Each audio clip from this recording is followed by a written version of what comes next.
Mon handicap n'est pas un frein pour mon autonomisation. C'est le thème retenu cette année par l'association Asilasime Solidarité pour réfléchir avec les personnes vivant avec un handicap sur les meilleures formules de leur autonomisation. C'est à travers des chants et danses qu'elles ont montré tout leur potentiel lors de cette journée d'inclusion qui leur a été dédiée ce 7 août. À en croire le directeur d'Asilasime Solidarité, l'organisation a un objectif bien précis. Nous avons organisé cette journée pour pouvoir sensibiliser d'autres personnes en situation de handicap, leur communiquer, essayer de les amener vers l'autonomisation financière.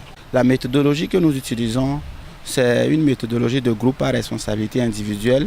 L'handicap ne doit nullement être un frein à l'autonomisation d'une personne, raison pour laquelle le cri d'aide poussé par le comité a bien retenti dans les oreilles de plusieurs partenaires. Cet événement revêt un aspect très capital pour nous parce que ça parle de l'autonomisation de la personne handicapée, l'autonomisation financière. Donc ce n'est pas seulement sensibiliser le public pour le changement de mentalité vis-à-vis du handicap, mais c'est de permettre aux personnes handicapées de sortir de la dépendance. Et quand on parle de l'accès aux services financiers ou au crédit et épargne, c'est vraiment un gage pour promouvoir les activités génératrices de revenus.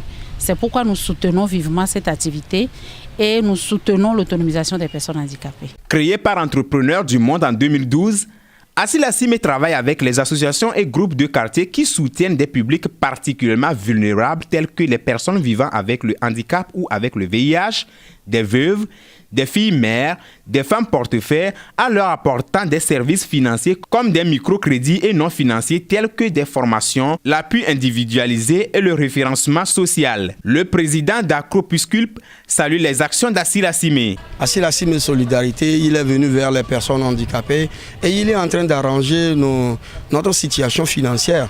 Parce que vous n'êtes pas sans savoir qu'il y a bon nombre de microfinances au Togo, plus précisément à Lomé, qui ne s'intéressent pas aux personnes handicapées.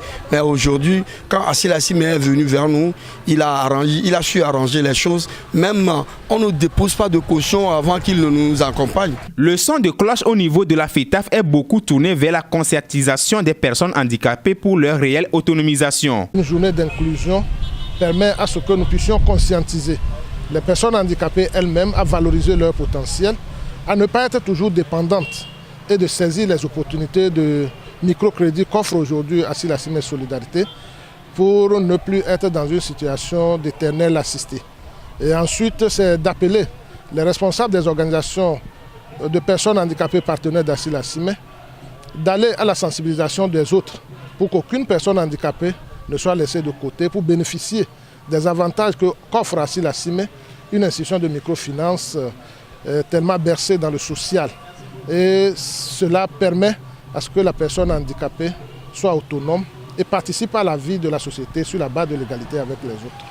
Cerise sur le gâteau, la célébration de ce jour a permis à l'organisation de récompenser certaines associations dont les œuvres permettent à des personnes handicapées et leurs familles d'être autonomes. Rappelons qu'avec son statut de structure associative de droit togolais, Asilasime Solidarité est la seule institution de microfinance au Togo à ne demander ni garantie, ni aucune caution personnelle, mais s'adapte à chaque situation sociale de sa cible.